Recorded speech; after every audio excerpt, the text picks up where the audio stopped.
There's something fascinating about human nature, about the way we value things not when they are present, but when they are gone. It's ironic, isn't it? When something or someone is always available, we assume they always will be. But when that presence is taken away, time does something remarkable. It doesn't erase feelings, it magnifies them.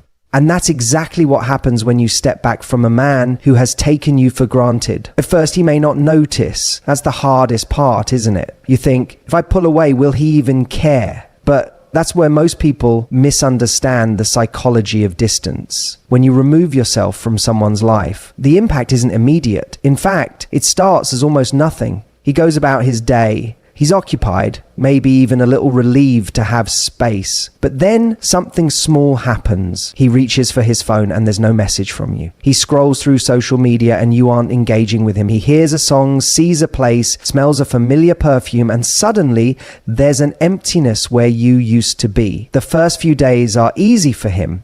He's conditioned to believe you'll always be there, like a constant background presence in his life. He might assume you'll check in or that he has all the time in the world to reconnect. But with each passing day, as you remain silent, the absence starts to feel heavier. Time is no longer working in his favor, it's working against him. Because here's what happens. Our brains have a way of amplifying what we can no longer have. When you were there, he could see all of you, the good, the challenging, the moments of frustration or impatience. But the longer you're gone, the more his mind starts filtering out those imperfections. And the more he understands that these are the things that matter, because these are the things that allow him to be well. These are the things that make his mind function at its highest level. His memory doesn't replay the arguments or the misunderstandings. It replays the best parts. The way you laughed at his jokes, the way you looked at him when he spoke about his dreams, the way you made him feel like the most interesting person in the world. And that's the shift. That's when he starts to feel the weight of your absence in a way he didn't anticipate. He might not even understand it at first. He just knows something feels off. His usual distractions aren't working like they used to. The conversations with other people feel a little more surface level. The nights out with friends aren't as exciting as they should be. And then one day he wakes up and realizes, I miss her. But here's the most important part. This process only works if you let time do its job. Most people make the mistake of pulling away only to check back in too soon. They let their own impatience ruin the very effect they were trying to create. Because for this to work, he needs to sit with the discomfort. He needs to fully feel what it's like to be without you, not just for a moment, but long enough that he begins to crave your presence in a way that feels undeniable. And that's the power of absence. It forces him to confront a truth he might have ignored when he had constant access to you, that losing you is not a neutral event. It changes things. It alters his mood, his thoughts, his perception of the relationship. Because deep down, we all have an ego. And when someone who once adored us suddenly stops reaching out, we start to wonder, did I lose them? Were they more valuable than I realized? It's at this point that the dynamic shifts. No longer are you the one waiting, hoping for his attention. Now he's the one watching, wondering if you've moved on,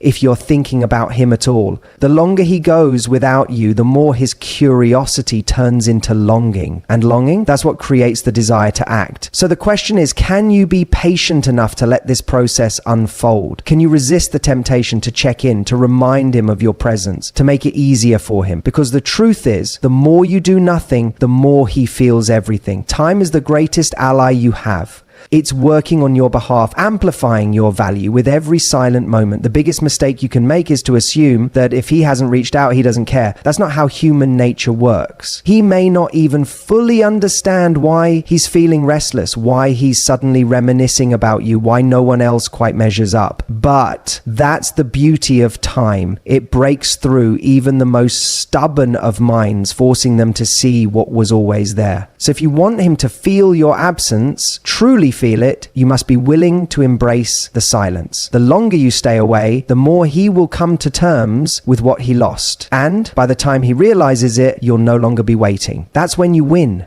There's a fascinating aspect of human nature that few people recognize when they're caught in the emotional pull of a relationship, especially when they feel someone slipping away. It's this: people don't just miss what's gone, they miss what they can no longer control. Think about that for a second. It's not just the absence of something that creates longing, it's the realization that what once felt like a guarantee is no longer within reach, that what was once familiar is now unpredictable. And for someone who's been taking you for granted, that is an incredibly unsettling experience. Because here's the truth: as long as someone knows they have access to you, they don't need to think about you. They don't need to analyze their feelings. They don't need to wonder what life looks like without you. But when you step away, when you truly remove yourself from their orbit, something shifts. The dynamic changes. Suddenly there's a gap where your presence used to be. And the mind hates gaps. See, when a relationship dynamic is unbalanced, when one person is always the one initiating, giving, making the effort, it creates a certain rhythm, a predictability. And predictability doesn't create desire, it creates expectation. But the moment you interrupt that rhythm, you force a mental recalibration.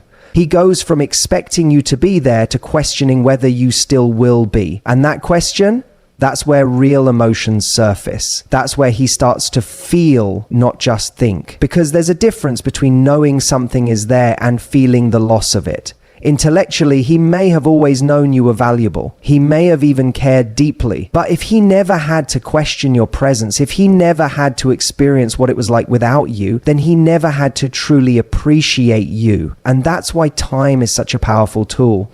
It doesn't just create absence, it creates contrast. And contrast is what makes someone see what was previously invisible to them. At first, he may not even register the shift. Maybe he assumes you're just busy or that you're playing hard to get. But as time goes on, something deeper starts to settle in. He starts to wonder, has she moved on? Did I miscalculate? What if she's happier without me? And that's where the emotional discomfort kicks in, because now he's not just noticing your absence, he's feeling the uncertainty of no longer knowing where he stands with you. And for someone who has been used to your presence, that uncertainty is uncomfortable. Now, here's the key. This only works if you are genuinely willing to let go. If you're still secretly waiting, checking your phone, analyzing his social media, hoping for a reaction, then you're not truly stepping back. You're just pressing pause. And people feel that energy. They know when they still have you, even in your silence. But when you shift your focus away from what he's thinking and onto how you're living, when you start investing in yourself, expanding your world, becoming a person who is fully engaged in her own life, that's when the real transformation happens. Because suddenly,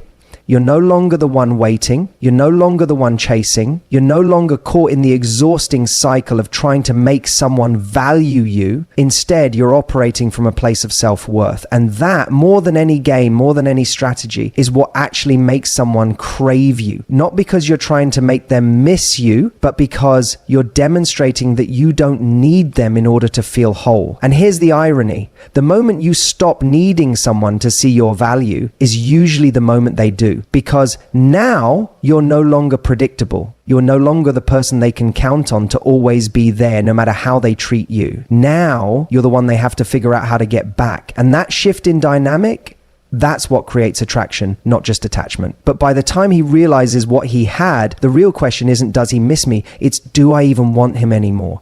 And that's the power of truly stepping back. It's not about manipulation. It's about self-respect. It's about showing not just him, but yourself, that your time, your energy, your love are valuable. And that anyone who wants access to them needs to be willing to meet you at your level. So the real challenge isn't will he miss you? Because if you do this right, he absolutely will. The real challenge is, when he does, will you still be there waiting? Or will you have already outgrown him? There's an undeniable truth about human nature. People only truly value what they believe they could lose. It's not a cynical observation, it's psychology. When something feels abundant, when it's always available, it fades into the background. But the moment it's scarce, the moment it's no longer a guarantee, it becomes important. Now think about this in the context of relationships. If you've always been the one to initiate, to reach out, to check in, to make sure everything is okay, you may feel like you're showing love, and you are. But what you're also doing, without realizing it, is eliminating the very conditions that make someone crave your presence. Because here's the paradox. When someone never has to miss you, they never get to experience what life feels like without you. And when they don't feel that absence, they don't get the opportunity to choose you from a place of genuine desire. Instead, they just expect you. Expectation is the enemy of appreciation. Think about the last time you misplaced something important. Your phone, your keys, a piece of jewelry you wear every day. The second you realized it was missing, you didn't just want it, you needed it. But before it was gone, you probably didn't even think about it. That's not because you didn't care, it's because you assumed it would always be there. Now apply that to relationships. If someone is used to having access to you, if they know that no matter what they do, you'll still be available, still be waiting, still be checking in, they will assume your presence. They may even take you for granted, not because they're bad or unkind, but because they've never had to confront the reality of losing you. And that's where time becomes your greatest ally. When you step back, not as a strategy, not as a manipulation, but as a genuine act of self-respect, you force a shift in perception. The longer you're absent, the more the dynamic changes. What was once predictable is now uncertain. What was once taken for granted is now questioned. And in that questioning, emotions start to surface. At first, they may not note it. Maybe they assume you're just busy. Maybe they think you'll eventually reach out like you always do. But then a moment will come, a moment where they expect to hear from you and they don't. Where they look at their phone, waiting for your name to appear, and it doesn't. And that is when reality starts to set in. Because now, for the first time in a long time, they have to ask themselves, where is she? Why hasn't she reached out? Has she moved on? And those questions create something incredibly powerful: uncertainty. Uncertainty is what keeps people up at night. It's what makes them replay old conversations, scroll through social media, wonder if they made the right choices. It's what makes them realize, often too late, that what they had wasn't just nice, it was valuable. But here's the key. This only works if you're truly willing to let go. If you're stepping back while secretly hoping for a reaction, while still watching their every move, you're not really letting go, you're just waiting. And waiting isn't powerful. What's powerful is shifting your focus entirely. Because the truth is, if someone only values you when they feel they're losing you, they never truly valued you to begin with. They valued comfort. They valued security. They valued the version of you that was always available. But the version of you who prioritizes herself, who invests in her own growth, her own happiness, her own energy, that version isn't waiting. That version isn't trying to prove her worth. That version knows her worth. And that's the version that is irresistible. So, if you're wondering whether time will break him, whether the longer he goes without you, the more it will hurt, know this: it will. But by the time he realizes what he lost, the question won't be, does he miss me? It will be, do I even want him anymore? Because while he was busy figuring that out, you weren't waiting. You were moving forward.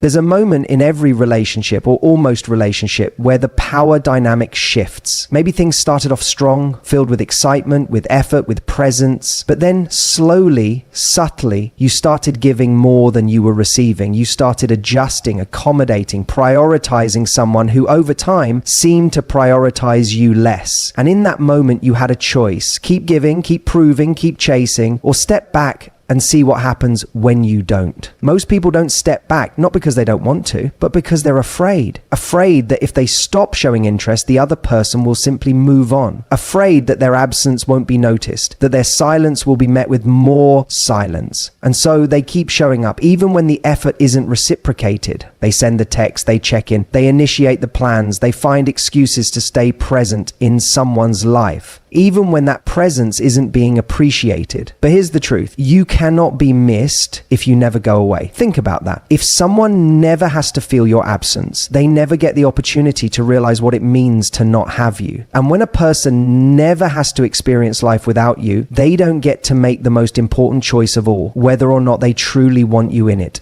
That's why stepping back isn't about playing games. It's not about pretending you don't care when you do. It's about creating space for them to make a decision, space for them to feel what they haven't had to feel before, uncertainty. Because uncertainty breeds desire. What makes people crave something? It's not having constant access to it. It's not knowing when they'll get it again. It's not being sure if they'll get it at all. That's why people get addicted to the thrill of a chase, why people become obsessed with what feels just out of reach. And right now, if you've been doing all the work, if you've been the one making sure the connection stays alive, there is no chase. There is no uncertainty. There's just you always being there, always being available, always making things easy. But when you step back, the script flips. Suddenly, you're not predictable anymore. Suddenly, you're not a given. And that shift forces the other person to confront something they never had to before. What if I'm losing her? And that thought, that fear is what makes someone realize just how much they actually care. Because here's the reality. If someone values you, they will feel the weight of your absence. They will notice when you stop reaching out. They will wonder why you're no longer as available. And that wondering will turn into reflection. Did I take her for granted? Did I assume she'd always be there? But if someone doesn't value you, if your absence is met with indifference, that's your answer. That's the clarity you've been avoiding. And as much as that truth might sting, it's also your greatest gift because it frees you from investing in something that was never truly investing in you. And that's the part most people struggle with, because deep down, there's a hope that if you keep showing up, keep giving more, keep being patient, eventually they'll realize, eventually they'll change. But people don't change because you gave more. They change because they feel something. And sometimes the most powerful thing a person can feel isn't love,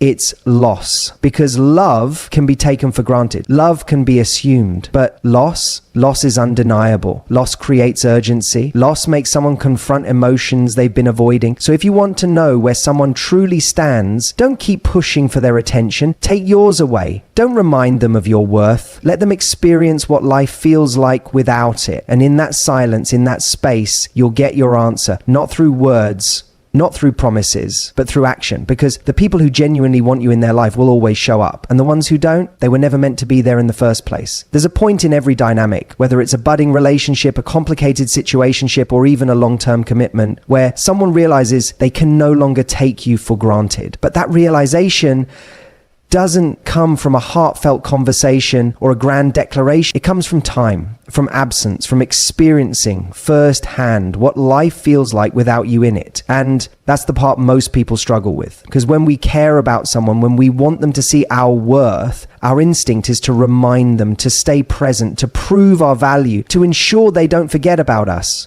But here's the paradox. The more you try to be remembered, the less they have to remember you.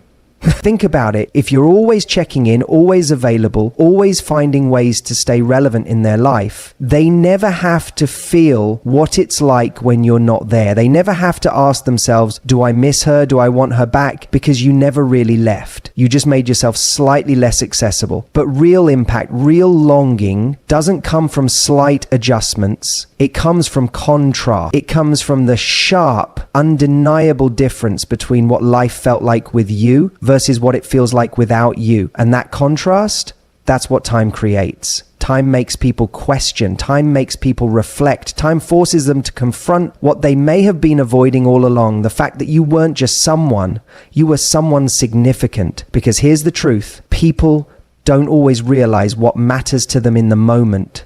Sometimes comfort breeds complacency. Familiarity makes things feel ordinary. And when something or someone feels guaranteed, it's easy to assume they'll always be there. That's why time is such a powerful teacher. It doesn't just show someone what they had, it forces them to feel what they've lost. And the more time passes, the more that absence either solidifies one of two truths. They were never truly invested in you, and your absence doesn't affect them in a meaningful way. They can't shake the feeling that something is missing, and that something is you. Either way, time gives you clarity, and clarity is what most people try to avoid, because deep down, there's a fear that if you truly step back, if you really go silent, you'll be met with silence in return, that you'll learn a truth you don't want to face, that they don't care as much as you thought they did. But here's the thing, that truth already exists. Your actions don't create it, they only reveal it. And wouldn't you rather know? Wouldn't you rather stop living in the limbo of maybe they'll come around, maybe they just need time, maybe if I hold on a little longer, they'll finally see what's in front of them? Or would you rather step back and let time do what it always does, bring the truth to the surface? Because here's what time does best. It filters out the people who were never meant for you, and it strengthens the ones who were. The ones who truly value you, they won't let too much time pass before they reach out. They won't risk losing you. They won't sit in silence and hope you make the first move. And the ones who don't, they will fade, not because you weren't enough, but because they were never truly capable of giving you what you deserved in the first place. And that's not a loss. That's a gift, because the goal isn't to be wanted by everyone. It's to be cherished by the right one. So let time work for you. Let time separate the temporary from the lasting. Let time show you who was real, who was ready, and who was never meant to hold your heart in the first place. Because the longer someone goes without you, the more it will hurt if you truly mattered. And if you didn't, then you've just been freed from wasting another second on the wrong person. Time always reveals the truth. Your job is to be strong enough to accept it when it comes. There's a fundamental truth about human nature that most people overlook when they feel someone slipping away. We are wired to take for granted what feels abundant and to crave what feels scarce. It's not intentional. It's not malicious. It's just how we operate. When something is readily available, when we know we can have it at any moment, it doesn't create urgency. It doesn't trigger deep reflection. It just sits there like an open invitation that can be accepted at any time. This is why stepping back is so powerful, because when you remove yourself from the equation, something interesting happens. You don't just create space, you create contrast. And contrast is what makes people see what was previously invisible to them. Think about it. When you were consistently available, he never had to wonder about you. He never had to question what life felt like without your energy, your presence, your effort. But now that you've stepped back, that automatic certainty is gone. There's a gap where you used to be. And the longer that gap remains unfilled, the more his mind starts working against him. At first, it's subtle. Maybe he notices that he doesn't get his usual morning text from you, or that you're no longer the first person to react to his stories. It's not a big deal yet. He might even tell himself that he prefers the space.